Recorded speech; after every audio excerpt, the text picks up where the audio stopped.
Emoção e reflexão. Ouvir pessoas e aprender com elas nos torna seres humanos melhores. O respeito às diferenças é o legado que cultivamos. Aqui nós contamos histórias. Se inscreva se ainda não for inscrito. Comente e compartilhe nosso conteúdo. Ele é todo seu. Seja bem-vindo à segunda temporada de Um Dedo de Prosa Horácio. Emoção à flor da pele. Sou a Tamires Lima. Bacana, Tamires. Tudo bem, Tamires, com você? Tudo certo. Nasceu aqui em Rio Grande? Sim, não, nasci em Mauá. Mauá. Em Mauá e... Não, volta tudo. Quem nasceu em Mauá foi minha filha. A sua filha. A minha filha é a Laura. Eu tenho uma filha de 13 anos, chamada Laura. Sou casada com o Renato. Nasci em Ribeirão Pires. Nasceu em Ribeirão. Sou moradora de Rio Grande da Serra. Estudei aqui no Chico Melo a vida inteira. Mas vamos voltar lá atrás um pouquinho, peraí. Em Ribeirão você nasceu onde ali? Onde morava onde? Não, em Ribeirão eu só nasci. Só nasci em nasceu em Ribeirão. Sempre morei a vida inteira em Rio Grande da Serra. Ah, então é Rio Grande Serrense também, né? Bacana, legal. E seus pais? Minha mãe, Rosana, meu pai, Anne Peterson. Não tenho contato com ele, tá? Nunca tive contato.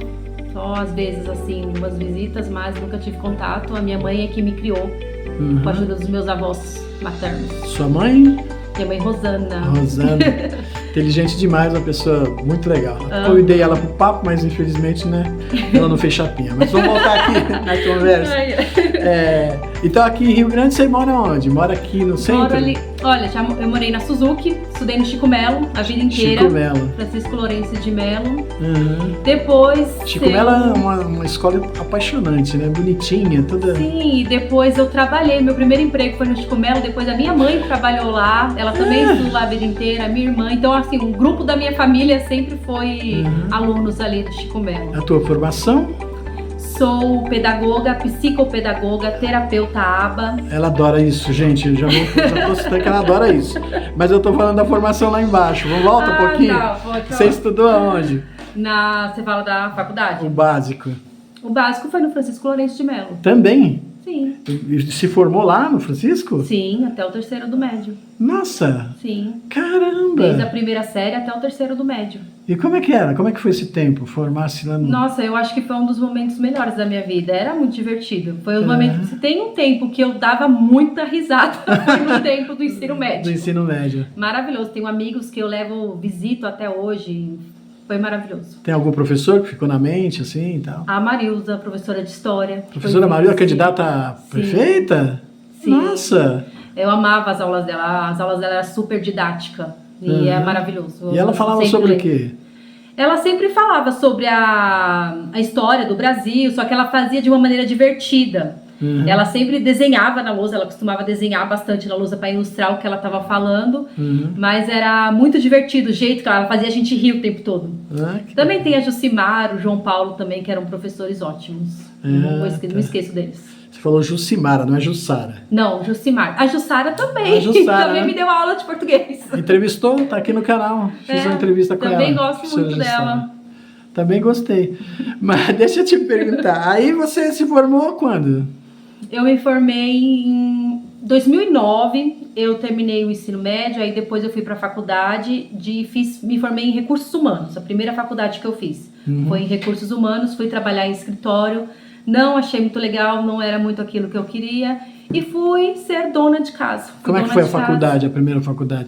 A experiência da faculdade é outro mundo, né? É outra coisa, ali você vê níveis diferentes, né, totalmente fora do que é o ensino médio, né?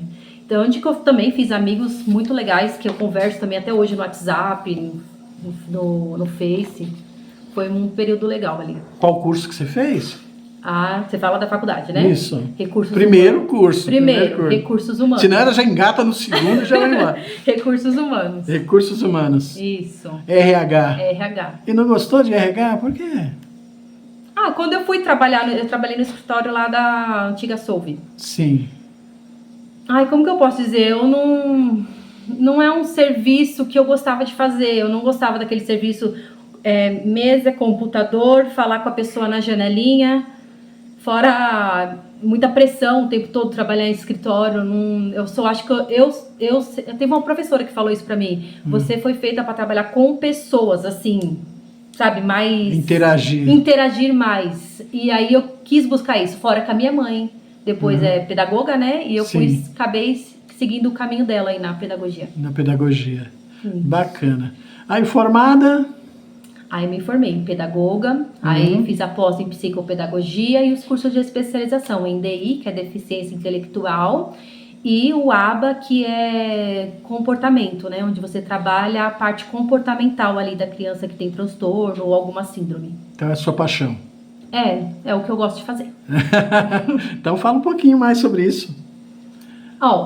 Na psicopedagogia nós trabalhamos ali aprendizagem, né? Então nós queremos desenvolver na criança habilidades que ela não adquiriu durante a curva ali. Por exemplo, deixa eu te dar um exemplo.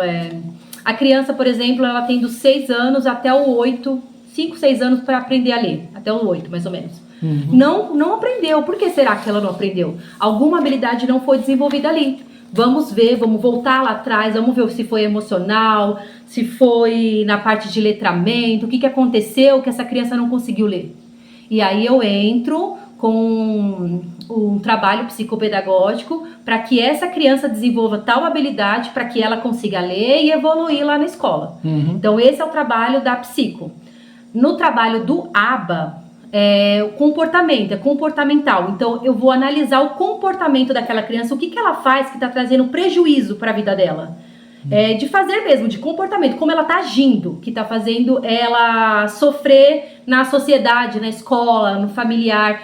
Então a gente tenta fazer um trabalho de socialização ali com aquela criança. Geralmente é com criança autista, o ABA. Geralmente com autista. Com autista. Pode aparecer outros casos, mas de 90% é crianças com autismo que a gente trabalha o ABA. E o que é o autismo? O autismo aí é um transtorno, né, de desenvolvimento. É um espectro, tá? Onde a criança ali, ela vive no seu mundo, onde ela tem o seu próprio jeitinho de ver o mundo, diferente do que a gente vê. Então, nenhum é igual ao outro, sempre vai ter diferenças. Tem algumas coisinhas que eles fazem, por exemplo, estereotipias.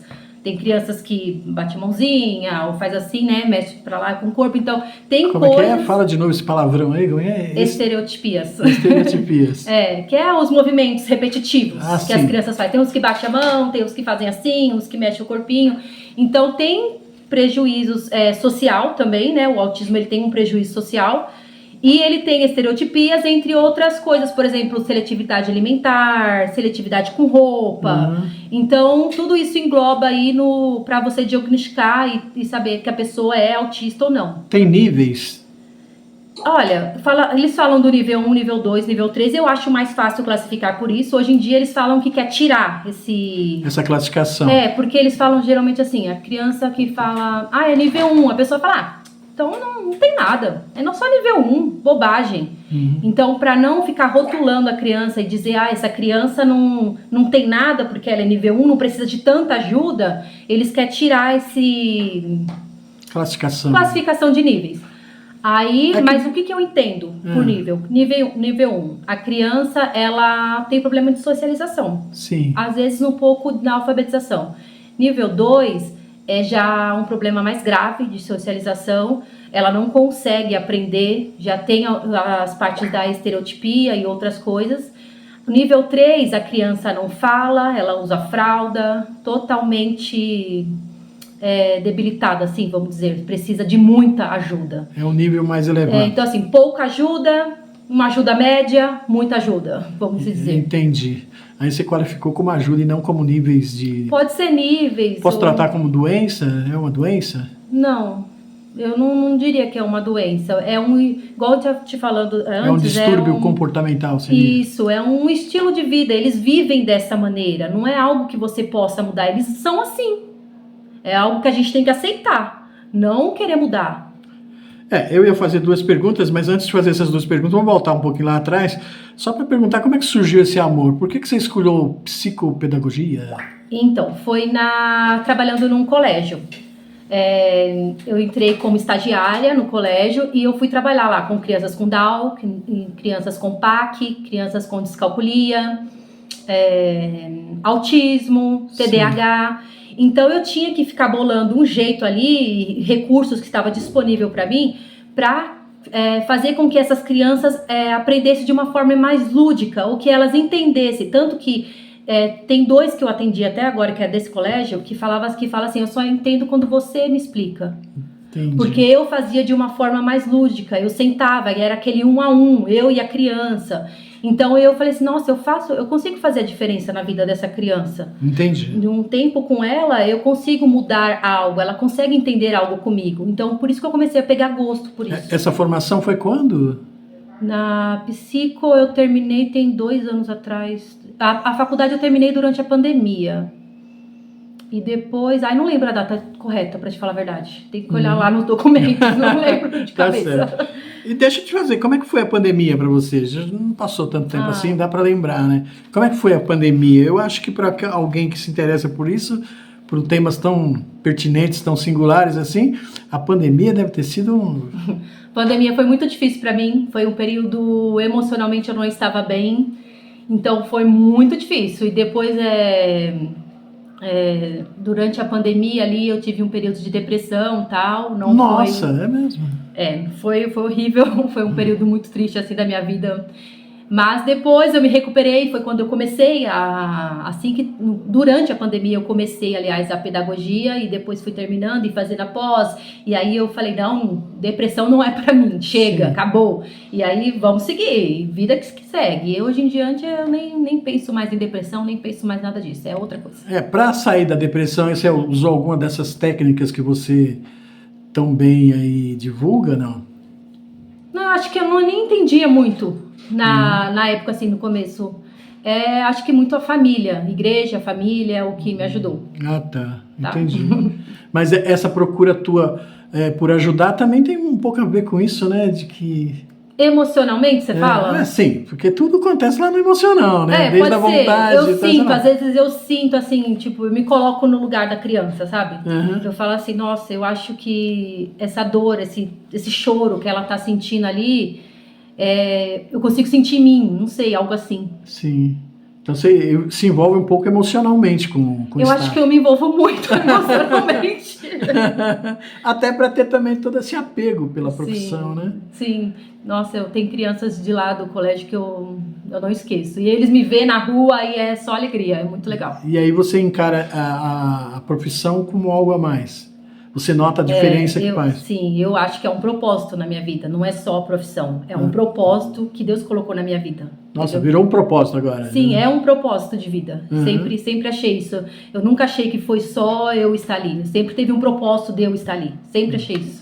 Nossa, envolve demais, hein? Sim, envolve. O coraçãozinho aí deve sofrer um pouquinho, né? Porque...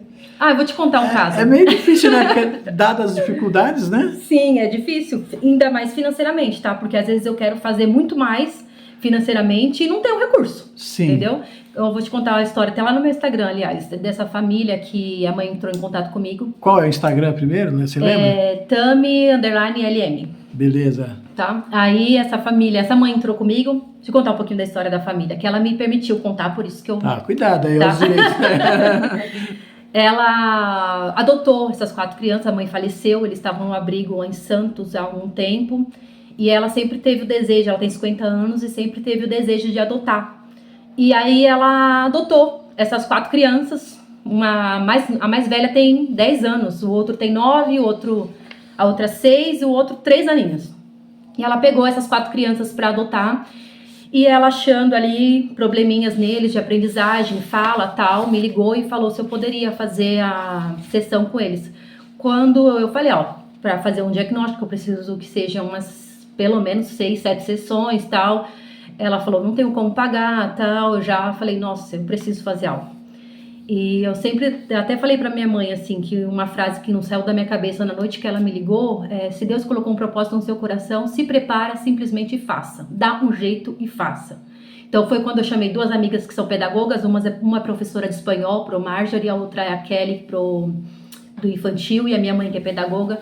reunimos nós 4, meu marido levou a gente até lá, um lugar meio difícil acesso, onde a gente encontrou essa família e a gente fez ali o trabalho pedagógico com elas para saber o nível de aprendizagem que elas estão.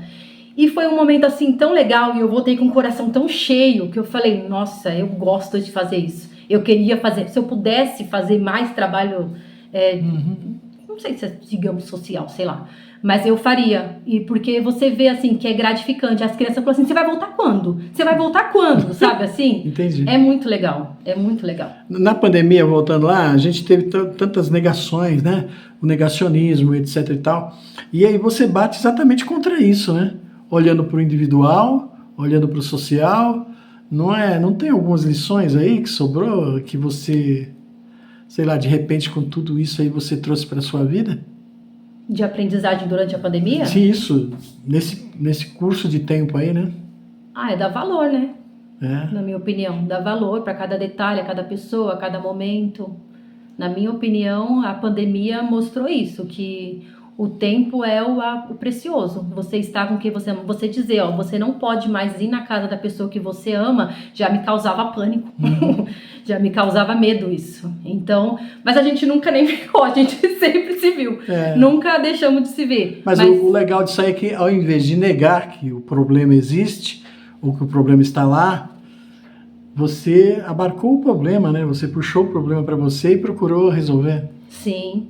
Não, eu nunca, desde o momento que eu percebi que eu tava, tipo, no fundo do poço, falei, não aceito isso. Me ajuda, porque eu não posso ficar assim. Sim, sabe? Entendi. E aí foi a decisão, né? A pessoa tem que decidir não ficar mais no fundo do poço e querer sair dali.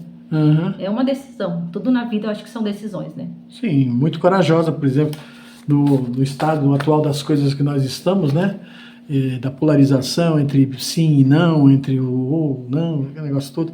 Eu acho legal esse negócio primeiro de olhar para o pessoal, de ver que existe um indivíduo, que dentro do indivíduo tem uma pessoa, que os problemas estão lá e que você tem que ajudar a corrigir. Isso é legal demais, né? Sim. É o trabalho da psico, né? É você visualizar ali o que está faltando. O que está faltando para essa criança evoluir. Deixa eu ver, eu consigo saber o que é e eu vou ajudar. Teve casos assim que, por exemplo, quando eu vi que eu não tinha mais como ajudar, que eu falei, nossa, eu não consigo. Eu até passei para frente. Quando eu vejo assim, nossa, aqui chegou no meu limite. É um limite assim que eu não tô conseguindo mais alcançar nada. Então, aqui agora é outro profissional. Tem que ter a humildade de saber isso também, né? Alfabetização abacada. É isso Abacadá. Mesmo? Abacadá. Pronto, tá lá. Errei de novo. Você vê que está falando com analfabeto. Mas vamos lá. Explica um pouquinho o que é isso. Abacadá é um sistema de ensino, tá? É um material. A Cláudia, eu não lembro o sobrenome dela, não sei se eu coloquei aí. Ela é o colégio onde eu trabalhava e ela foi lá dar esse curso pra gente. E o Abacadá funciona assim, ele ensina a criança aí com autismo, ou até as que têm dificuldade somente de alfabetização, a aprender por uma sequência lógica. Por exemplo, primeiro ensinamos o quê? Só as sílabas com A. Então, A, Ba, Ca, Da, Fa e por diante. Depois passamos para as palavras. Faca, maca, pata, entendeu? Então a criança vai aprender tudo que tem para aprender com A. Depois, frases com A. A macaca na mata, por exemplo. Então ela vai aprender e na cabecinha dela vai entrar bastante palavras com A. Depois disso, passamos para as outras vogais. E nisso, quando tem uma sequência lógica para a criança que tem transtorno e autismo, faz muito mais sentido do que ela aprender. Uma palavra com A, uma palavra com B, agora uma palavra com C, ou sabe, bem misturado. Quando você, como que eu posso dizer? Quando você fecha isso, deixa mais claro para ela. Agora é só o A. Você só precisa aprender palavra com A. Só isso. Entendi. Entendeu? Para ela vai fazer, vai ser mais lógico. E aí ela aprende com mais facilidade. Indo pela lógica aqui, é o blog da ABC Cláudia Mara. Isso mesmo. Blog.spot. Então é a Cláudia Mara que... É, isso mesmo. Então você vê, eu sou lógico. Você descobriu que é lógica. Bacana. Então a Cláudia Mara fez a criadora. A criadora do... Isso. O que eu posso falar? Um método? Isso, o método de ensino. Isso mesmo. Uhum. Bacana, e que você abraça. Abraço, porque eu acho foi o que funcionou. Foi quando eu peguei uma menina totalmente assim, que ela é de uma ONG ali de Ribeirão Pires, que ela... Pode falar? Pode, por favor. A Praesp. Só se eles não gostarem, né? A gente corta. Ela é da Praesp e ela ficava na parte severa ali dos autistas, né? Os autistas severos. Porque ela, além de ser autista, ela tem esquizofrenia. Então ela alucina, né? Alucina e fica agressiva e tal. E eu conheci ela lá. E aí, depois de um tempo, eu fui atender numa clínica e a mãe dela apareceu na clínica. E aí a gente lembrou uma da outra, tal, ela lembrou de mim. Aí, depois, quando eu comecei a atender a filha dela, eu falei do método Abacadá, tal, que eu queria trabalhar com ela em cima disso. A menina agora tá lendo. Isso foi 5 meses, entendeu? Coisa que ela tava na escola desde sempre e ninguém conseguiu. Por quê? Porque não tinha um sistema. Não tinha ali algo regrado, porque se tem uma lógica, se tem algo regrado, a criança ela vai evoluir, não tem como não evoluir, algo vai acontecer, algo vai acontecer na vida da criança ali. Sim. Mas se você fizer de qualquer maneira, não vai dar certo mesmo. Então, Noel vai fazer você evoluir um pouquinho, vamos voltar um pouquinho lá atrás. Aí você foi fazer faculdade, casou, você falou que é casada aí, né? O casamento aconteceu quando aí? Eu tinha 20 anos e engravidei. Eu morava 2 anos, namorei com o Renato desde os 18. E aí, com 20 anos, eu engravidei e eu meio que falei, vamos casar. E aí, ocorreu o casamento. A negociaçãozinha é simples, vamos casar. E aí, estamos casados até hoje, tem 15 anos juntos. Temos uma filha de 13 anos, maravilhosa. Gente, é um presente de Deus, a Laura. Laura, nossa. Beijão, Laura. Tudo de bom pra você, querida. Maravilhosa. E o meu marido é um rapaz trabalhador, amigo. O que a Laura, a maternidade, te ensinou? O que Nossa. Tem muita coisa que, voltando para psicopedagogia? Voltamos na psicopedagogia. O que a Laura te ensinou que você agrega no teu aprendizado, no teu ensinamento, nas suas práticas? Que ela me ensinou... Ela me ensinou a ser uma pessoa melhor, em primeiro lugar, né? Nossa! Em primeiro lugar, ela me ensinou. Porque desde que ela nasceu, é uma outra visão que você tem quando você tem um filho, né? Você olha assim e fala, nossa, agora eu tenho essa criança. Tanto que na pandemia, o que mais dói em mim, quando eu tive a depressão, tá? É saber que ela vivenciou isso. É o que mais dói em mim. Ela vivenciou? Porque ela tinha... Quantos anos ela tinha? Uns 9 anos. Então ela me viu mal, e isso é o que me faz mal até hoje, saber que a minha filha me viu assim. Sim. Mas enfim, passou, né? Hoje em dia ela é maravilhosa, eu aprendi muito como ser uma pessoa melhor, como me dedicar nas coisas, como correr atrás das coisas, como dar valor, como saber que eu tenho que lutar para que ela também venha crescer, para que ela venha ter oportunidades. Entendi. Acho que é sobre isso. Isso aí você acha que é um fator que mudou? Que mudou no fato de você aprender, na hora de você olhar para o outro, de exercer a sua profissão? Você acha que essas pequenas pinceladas da tua filha, da tua maternidade, te ajudaram nisso? Ah, sim, com certeza, sem dúvida. Caramba, bacana. Pequenos escritores. Pequenos escritores. É um projetinho? É um projetinho aí que eu tenho em mente. O que eu queria, qual é o meu desejo? Tem um escritor, desculpa, que chama Arthur Barros. Não sei se você já ouviu falar, ele foi no Mion uma vez. E ele é autista, e ele começou a escrever livros. Eu conheci ele em Ribeirão, numa feira literária que teve. Feira literária. Daqui de Ribeirão Pires. E aí, eu conversando ali um pouco, né, ele me mostrou alguns livros, eu comprei um livro dele. E, muito legal. Foi aí que eu tive a ideia assim. Falei, nossa, acho que os autistas que eu atendo também é capaz de fazer esses livros. Tanto que eu fiz alguns, só que assim, na folha sulfite, né? Então eu montava o caderninho lá de folha sulfite, escrevia a primeira história com eles. Sim. E depois eles desenhavam, escreviam e desenhavam, né? Eu tenho uns 3 lá em casa, aliás, que eu guardo. Aí, e eu falei assim, nossa, os pequenos escritores poderia ser um projeto que poderia virar livros mesmo. E no final, imagina assim, no final do ano, uma feira literária só de pequenos escritores de Rio Grande da Serra. Uma bancada. Seria maravilhoso, né? É um sonho. Não, legal. Legal. Eu gosto, a minha neta escreveu um livro, tá editando e vai ser publicado, então eu adoro esse negócio de que as pessoas escrevam suas experiências, que eles fantasiem, façam ficções e etc e tal. Nós voltamos com isso, né, que é uma coisa legal pra caramba, né? Ou não sei se nós voltamos ou se nós estamos criando, né?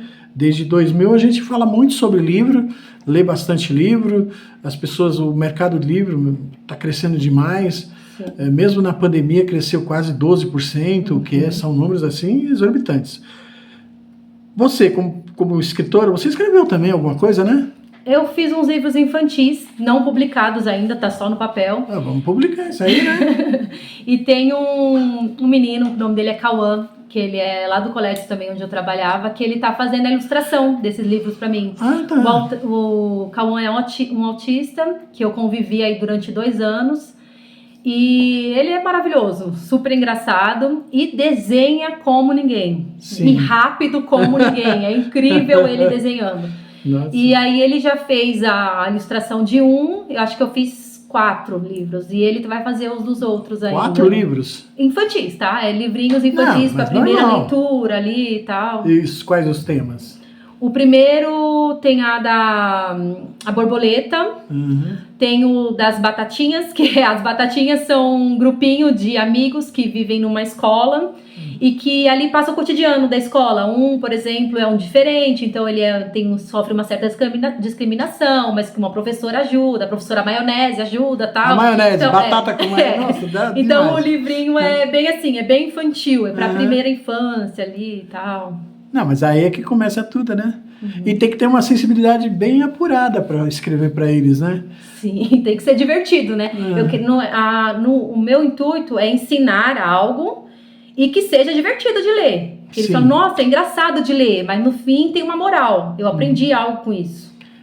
Entre ali dos 12, 13 anos aos 18, 20, 17 anos ali, a gente vê que tem bastantes escritores e que tem um público que cresce, apesar do efeito da internet, o livro físico ainda eles gostam, curtem bastante. Eu incentivo, né? A minha filha, a gente colocou o objetivo de nós lermos juntas um livro por mês. Nossa! A gente já leu um esse ano, que é o Deus, do Rodrigo Bibo, é o Deus que Destrói Sonhos, o nome do livro. Já que hoje já é dia 20... Sim, já terminamos de ler. Já acabamos. Agora ela está começando a ler um outro, que acho que é Meninas Corajosas, eu acho, se eu não me confundo. E eu tô lendo um que eu li na minha infância também, é o Don Quixote. Opa! Vamos falar aí das suas experiências profissionais. Sim. Tá, voltou aí, se casou, tal, passou a pandemia, foi tudo, se formou, escreveu um livro. E aí, quais experiências profissionais que você pode citar, que são mais relevantes no seu contexto? Assim, de acordo com o que eu trabalho agora, foi trabalhar numa clínica. Abriu portas para mim trabalhar na clínica, né? Eu entendi como é trabalhar em um consultório, porque até então só trabalhava em escola. E quando eu trabalhei em consultório, nossa, meu sonho é ter um consultório, tá? Opa! Mais um, né? Mais um dos sonhos, é ter um consultório. E ali eu aprendi bastante, aprendi muita coisa ali, como você lidar com os pais, por exemplo, porque na escola eu não tinha muito acesso aos pais, porque eu trabalhava no integral, então eu só conversava com os pais na saída, entrega dos alunos, falava, aconteceu isso e tal, mas reuniões mesmo era lá com o professor de sala de aula mesmo. O professor do integral não entrava muito nesse assunto assim, mais sérios com o pai, sobre acadêmico e tal. Então na clínica era eu e o pai. A primeira sessão de anamnese que fala é eu e o pai. Então eu sentava com o pai e era meia hora, 40 minutos ali de conversa sobre o filho dele, sobre o que ele queria da psicopedagogia, o que ele achava que eu poderia ajudar o filho dele e tal. E assim, essa primeira conversa é essencial antes de qualquer... Porque é ali que você vai conhecer a família, você vai conhecer o histórico da criança, você vai conhecer tudo, na verdade, sobre... Porque a criança, ela não vai saber falar, né? Até o adolescente, ele não sabe falar tudo que acontece na casa dele, ele não sabe falar as partes de saúde dele mesmo. Então, a conversa com o pai, a anamnese, é essencial para o primeiro contato ali na psicopedagogia. E eu tive isso na clínica. Então foi muito gratificante, gostei muito de trabalhar ali. Então, eu tenho a mania de dizer que acho que para essas pessoas que, não sei, vou usar aqui um termo que pode ser o errado, mas é o termo que eu acho que seria melhor colocado. Para essas crianças que são especiais ou que têm níveis de autismo e tal, essa coisa toda em que o comportamento é um pouco diferenciado, eu penso assim que o primeiro a ser educado é o pai, né? É o pai que tem que aprender a aceitar, identificar e aceitar. O que você acha disso ser como profissional? Sim, eu acho que você tá certíssimo, é o pai que tem que aceitar, o pai que tem que lidar. Eu sempre falo assim pro pai, ó, eu venho aqui uma vez na semana, o restante da semana quem tá com a criança é você, entendeu? Então eu vou te falar o que você tem que fazer, os outros 6 dias você tem que aplicar, porque uma sessão por semana não muda ninguém, o que vai mudar é o dia a dia da criança. Então você ensinou, você passou a matéria, você passou o comportamento a ser forçado ali na criança, o pai tem que fazer. Senão não há progresso. Eu sempre falo isso. O progresso vai família, escola e terapia. Senão não dá certo. E aceitar que o filho tem que ser trabalhado, né? Tem que ser essa parceria tem que ser criada, né? Sim, sempre, sempre. Graças a Deus, todas as famílias que eu trabalhei assim são... Na verdade, elas veio procurar ajuda porque elas já aceitavam isso e queriam que o filho progredisse, melhorasse em algo. Então eu nunca nem trabalhei com nenhuma família que se negou, sabe? Assim, não. Então não tive isso. Em off aqui, você falou para mim que esse projeto, o Pequenos Escritores, você tinha levado para a prefeitura, alguma coisa assim, né? Ah, sim, eu fiz uma reunião com a Vilma e com o secretário de Educação, onde eu apresentei esses Vilma projetos. Marcelino, a nossa vice-prefeita. Isso, e o vice... Gente, eu sou ruim com o nome. O vice, não, o secretário de Educação, eu não sei se é o William. Não lembro, gente, não lembro o nome. Mas foi Vai ficar devendo, porque eu também não lembro. Então, patou. Foi muito legal, assim, a conversa e tal, eles são atenciosos e a gente conversou bastante, mostrei os projetos para eles, falei do interesse e tal, mas eu sei que é tudo muito começo, né, e é assim mesmo. Sim, mas aí o interesse qual seria? Seria de colocar as técnicas na escola, ou de que se criasse um projeto? No ABA é um centro, né? Na verdade, você criaria um centro para atender essas crianças para trabalhar comportamento. Seria maravilhoso se tivesse. Na educação. Na área o ABA ABA e psicopedagogia não é na área da educação, é na área da saúde. Da assistência social, não? Não, é a área da saúde. Da saúde. Mas assim, a parte do Pequenos Escritores, por exemplo, é um projeto para a área da educação, entendeu? Entendi. Mas você também falou aqui da implantação do... Como é que é? Ai, meu Deus, esqueci aqui, perdi os papéis aqui. Gente, calma aí. Do ABA? Isso, Abacadá. Não, porque assim, Abacadá é um método de ensino. Isso. E tem o ABA, que é a análise do comportamento aplicada. Sim. Que é uma ciência que estuda o comportamento da criança autista. Tá? Então a gente estuda ali o que tá fazendo essa criança. E isso entraria na grade curricular, por exemplo, das creches, é isso? Não, seria um centro voltado para isso. Centro específico voltado para isso. No caso eu falo centro, mas o que precisa? Uma sala. Uma sala com recursos, entendeu? Sim. Uma sala com um tatame, com alguns recursos, para que você consiga trabalhar o comportamento daquela criança, entendeu? Eu falo centro, mas o centro que eu quero dizer é uma sala preparada para isso. Para isso. Isso. Bacana. A conversa então foi legal. O que você acha? Saiu de lá com esperança? Não, sim, sempre. Eu sou uma pessoa esperançosa. Otimista, assim. Bacana. Otimismo é sempre bom, né? Sempre bom. Voltando lá, você estava falando te interrompi um pouco, né? Você estava falando dos pais aí e da responsabilidade, mas principalmente do pai aceitar a criança, né? Tem alguma coisa a mais que a gente pode falar um pouquinho sobre isso? Eu só acho assim, que quando os pais participam da vida da criança, em pequenas coisas, tá? Hoje eu vi um vídeo de um pai que eu sigo, que ele levou a criança autista dele, por exemplo, para catar manga numa árvore. Entendeu? O menino, ele não mexia com a manga, porque ela é molenga, né? Os fiapos, e ele não gostava de descascar. Pois subindo na árvore com o pai, escalando, ficando lá em cima, ele comeu a manga. Você tá entendendo? É um trabalho de terapia, que é o pai que tem que fazer, o pai e a mãe que tem que fazer.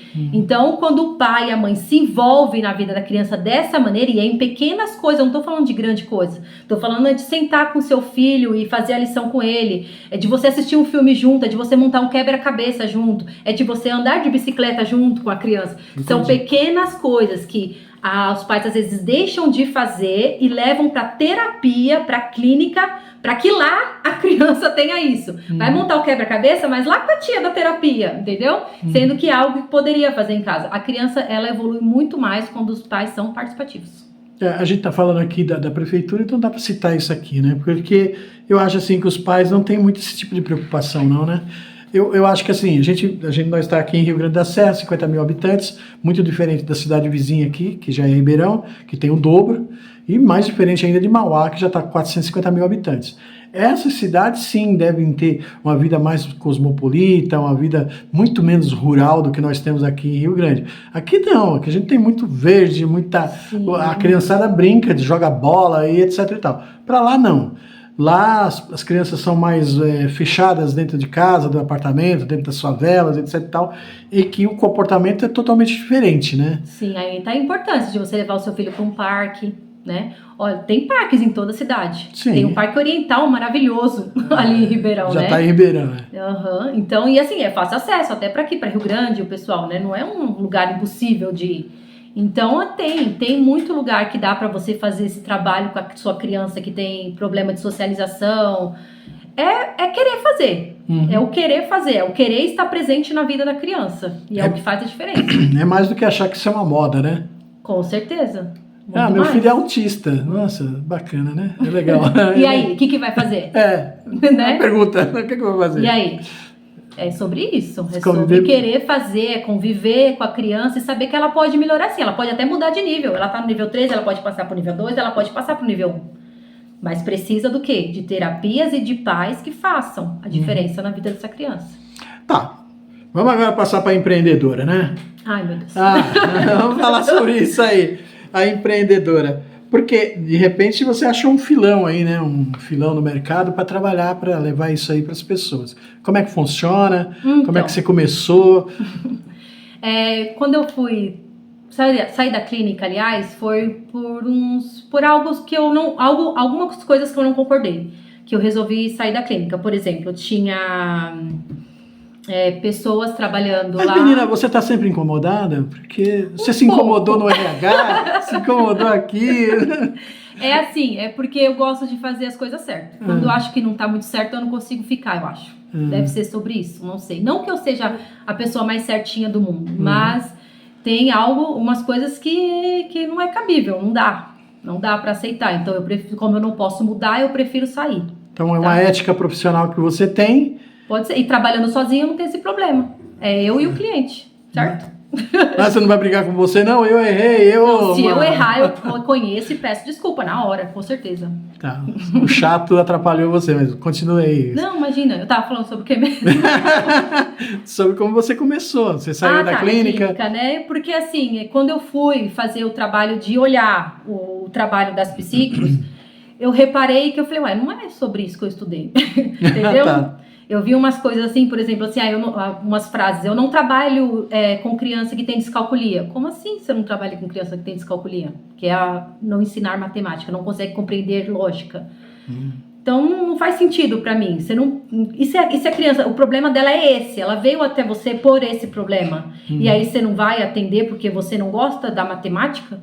Eu também não gosto, entendeu? Entendi. Mas tem que fazer. E outro problema que eu vejo assim acontecendo também é o entrar em consultório somente para brincar. Vamos brincar, vamos montar o quebra-cabeça, tchau, vamos pintar e tchau. Mas sabe, não parece muito que os pais fazem exatamente isso? Quer dizer, vou me livrar um pouquinho disso aqui, que é uma dor de cabeça danada. Eu vou mandar para alguém, né? Pode ser. Pode ser, então eu não concordo, entendeu? Eu acho que tem que ter um segmento, que tem que ter uma lógica, para que daqui 3 meses você fala, olha, essa criança evoluiu, algo aconteceu, entendeu? Então não é isso que eu vi, não é isso que eu vejo em muitos lugares. Então por isso que eu preferi trabalhar sozinha. Sim. E como é que tem sido essa experiência? Difícil. Muito difícil, não é fácil. Não é fácil, não é nada fácil, tá? Eu não sou aquela pessoa que gosta de cobrar, eu não gosto de mexer com isso, igual eu falei, fui trabalhar em escritório. Eu tinha que ir em banco, eu não gosto de fazer isso. Então, eu gosto de estar ali com a criança e ver ela evoluir. É isso que eu quero fazer. Mas como é que ela evolui? Não é você cobrando, não é você... Na verdade, cobrança não acho que é a palavra, é incentivar. Incentivando. Motivar. Entendeu? A criança precisa de motivação. No RH não adiantava incentivar ninguém, né? Não. É muito legal, porque, por exemplo, a criança está montando lá algo que é mais difícil. Por exemplo, eu dei um quebra-cabeça de adulto, de mapa mundi lá para a criança montar. Eu sei que é difícil para ela, então é um desafio para ela. Mas eu fico assim, você consegue. Vai lá, você vai conseguir. Olha aqui, olha essa foto, sabe? Então eu incentivo e no final que ela acontece a gente comemora. Uhul, bate aqui! Sabe assim? Então é só uma alegria. Ou não, toma esse prêmio porque você conseguiu. Então todo esse lado de motivação é o tempo todo. Eu faço isso em todas as lições que eles fazem, acerto. Se não acertar... Fala, ó, vamos voltar, vamos ver onde errou, até você acertar. Vai, você consegue. Conseguiu, uhul! Sabe assim? Então, eu acho que é sobre isso. É sobre você motivar a criança o tempo todo. Não adianta, toma, faça. Ah, tá errado. Não mostrar nem onde que tá errado, é só tá errado. Sabe assim? Então, eu trabalho essa parte aí também. Fora essa técnica da Cláudia que ela inventou... O abacadá. Tem outras técnicas que você... Tem técnicas de concentração, tem testes de lógica, sabe aqueles que a gente faz quando vai entrar na autoescola, psicotécnico? Tá. Eu também aplico psicotécnico para as crianças maiorzinhas, que é um teste que ela faz com tempo, né, tal. Então tudo isso é para você ver o nível de concentração da criança, entre outras coisas. Tá, medir essas coisas todas. Isso. Que são pontos que você vai equalizar para fazer um programa, vamos supor assim. Isso, para trabalhar em cima disso. Tipo yoga, né? Na realidade, vamos tirar a autoescola aí, que não tem nada. Vamos colocar o yoga, né? Eu faço yoga e eu acho muito bacana que isso te dá concentração, te dá outras coisas que você geralmente não tem, né? Não é uma coisa que você tenha. Sim. E aí o yoga ajuda muito nisso, né? No olhar para si mesmo, no verificar os pontos que você está mais fraco. Nem sabia. O yoga é muito bacana. Legal. Eu faço yoga desde os meus 40 anos, né? Quando comecei a sentir a idade. É o se conectar com você mesmo. Exatamente. É mais ou menos isso. Para você começar... Porque às vezes você é muito crítico, né? Nós mesmos, né? Sim, às vezes com você, às vezes com o outro. Né? Até com esse negócio de olhar o próximo, né? Que é uma coisa que é terrível. Olhar o próximo é dose, né? Porque a gente só vive olhando o próximo, né? Sim. Então fica difícil, porque você tem que entender que o próximo é você. Né? Então o yoga ajuda muito nisso, em você centralizar. Não vai resolver os teus problemas. Ele vai te identificar que o problema existe, que você pode resolver a partir de você, não é? Mas como dizia um poeta, ninguém é uma ilha, né? A gente é um poço de experiências que a gente viveu, que a gente acumula e que às vezes a gente tem que dar uma revisitada, né? Senão... Sim, verdade. Não é? Trabalhar o emocional de dentro para fora, né? Exatamente. Esse teu trabalho não tem muito disso? Tem. A gente acaba trabalhando sempre o lado emocional também da criança, né? Como eu te falei, a motivação é um lado emocional. A criança motivada, ela não avança. Até para você trazer à tona o problema, né? Sim. Você imagina, tem aquela criança... É tão triste quando você pega uma criança e você passa uma atividade para ela, ela logo fala, olha... Não consigo, não quero fazer, sabe assim? É triste isso, porque ela já olha, na cabeça dela já tá tão negativo que ela não consegue, que ela não quer nem tentar, entendeu? Então você trabalha na motivação, você trabalha o emocional, né, dela. Você vê que eu consigo, eu vou fazer. E acaba evoluindo, não tem erro, não tem como dar errado, entendeu? Não tem como dar errado. Hoje nós somos quase 8 bilhões de pessoas no planeta. Como é que esses efeitos, ou essa doença que você não queria que eu chamasse de doença, acabei chamando de novo. Mas como é que esses efeitos se aplicam?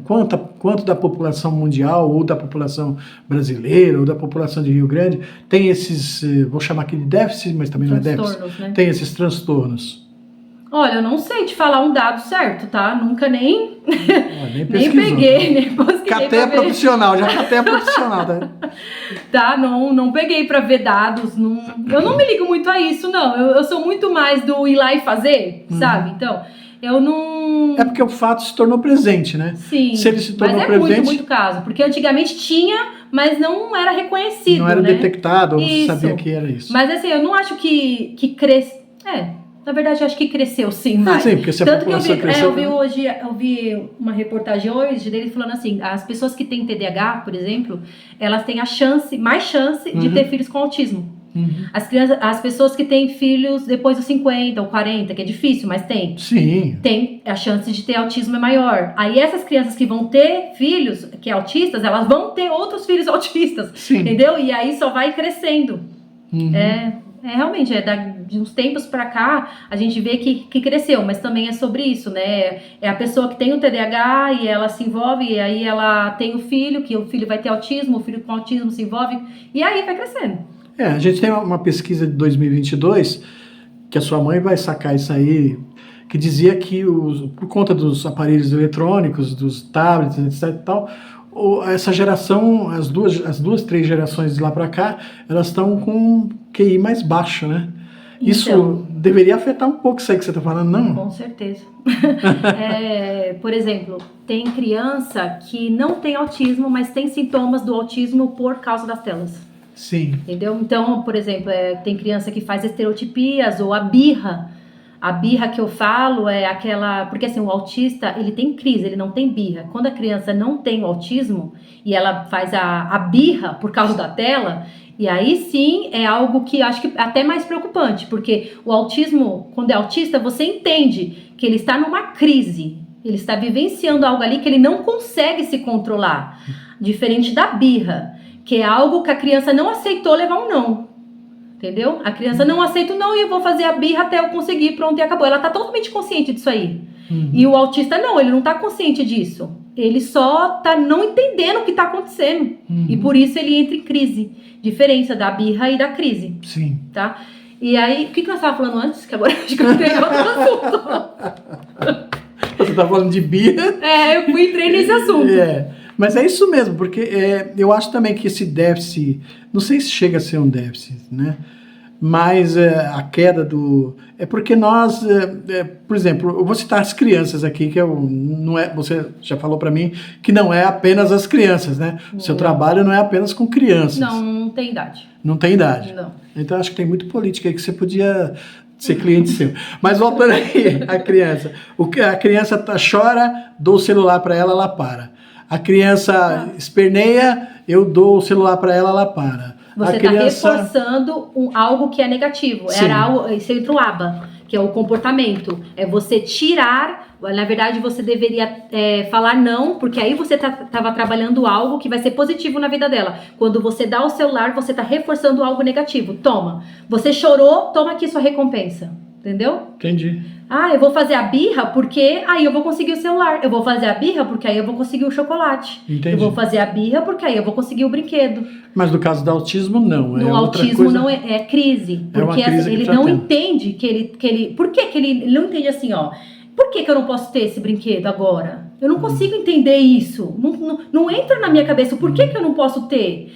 A criança entende. A criança que ela é típica, ela entende muito bem por que ela não pode ter aquele brinquedo do shopping. A mamãe já explicou, ela entendeu. Entendeu? Só que ela faz a birra para conseguir. E aí o pai cede e dá, reforçando o lado negativo aí. E aí a criança vai sempre fazer mesmo. Mas dizer não é muito difícil na sociedade de hoje. Então dizer não tá terrível, né? Pra mim não é não. Eu falo não. Ainda bem, né? Mas você é a doutora aqui, você tem que falar não. Mas bacana, cara, foi muito legal. Quer falar um pouquinho mais sobre esse projeto aqui? Sobre colocar as técnicas na... Porque você já falou aí que é muito simples, é só te dar uma sala. Sim, é uma sala com recurso. E você passa a atender aí quem? Clientes pessoas da... Olha, acho que na PAI de Rio Grande tem 2.000 pessoas passando por lá, de adulto até criança. Sim. Então é muita gente. Claro que eu sozinha não daria conta em uma sala, então Sim. teria que ter mais psíquicos atendendo, ou mais terapeutas ABAs, no caso do projeto ABA, né? O que eu quero dizer é que, assim, funciona, entendeu? É algo que funciona. O abacadá, ele funciona. O ABA, ele funciona, se aplicado de maneira correta.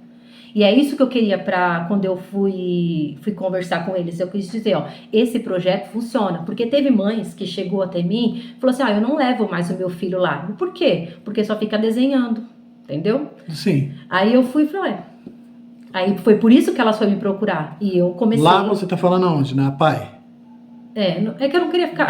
mas, mas assim, você já citou, na né? PAI, na Praesp, entre outras. Então, é assim, eu entendo que é muito difícil trabalhar lá e tudo mais, só que assim, tem que ser um trabalho verdadeiro. E como é que eu detecto isso? Por exemplo, eu quero contratar seu serviço. Tenho meu filho aqui e tal. Como é que eu detecto que ele precisa dessa... Então, aí geralmente quem vê isso é o professor. O professor fala assim, ele não tá conseguindo evoluir com a turma. Passa com ele no neuro, passa com ele num psicólogo. Aí manda pro psicólogo, por exemplo. Sim. Aí o psicólogo fala assim, o problema dele é aprendizagem. Você precisa passar com uma psicopedagoga para ela trabalhar habilidades para que ele aprenda, entendeu? O psicólogo, não vou trabalhar aprendizagem. O psicólogo não trabalha para aprendizagem. Então o encaminhamento disso é feito geralmente pela escola? Pela escola, pelo psicólogo. E eu, depois que eu faço todo o meu trabalho, eu mando pro neuropsicólogo. Sim. Ou pro neuro mesmo, né? Pra quê? Pra que ele valide? Valide, feche o diagnóstico. Porque eu não posso falar, você tem. Eu faço a associação ali do que eu... Sim, você faz o diagnóstico. E quem valida a partir do seu diagnóstico é o... Eles validam. Psicólogo, neuropsicólogo. Entendi. E o trabalho na prefeitura seria mais ou menos isso ou já seria um pouquinho mais? Além de identificar... aplicar as técnicas, é isso? Seria. No meu caso, eu gosto de aplicar. Eu gosto de estar ali com a criança, né? Eu gosto de aplicar. Eu gosto de aplicar o ABA, eu gosto de aplicar, principalmente a psicopedagogia, que é assim que eu falo, além de ser o meu carro-chefe, é o que eu me identifico mais. Que é você sentar e eu ensinar e eu ver aquela criança evoluindo na questão da aprendizagem. Porque existe a psicopedagoga que não faz, que não aplica... O abacadá, você fala? Não, que não aplica, ela só faz o diagnóstico e não aplica nada de... É que não tem como, para você fazer o diagnóstico, você precisa aplicar. Como que você vai saber se você não aplicar nada? Como que você vai saber que aquela criança tem problema de letramento, ou tem uma dislexia, descalculia? Então, peraí, depois que você aplicou isso aí, atestou que a criança tem isso, e que você tem a técnica sua aí, vai resolver, ou ajudar a resolver, melhorar a qualidade de vida dela.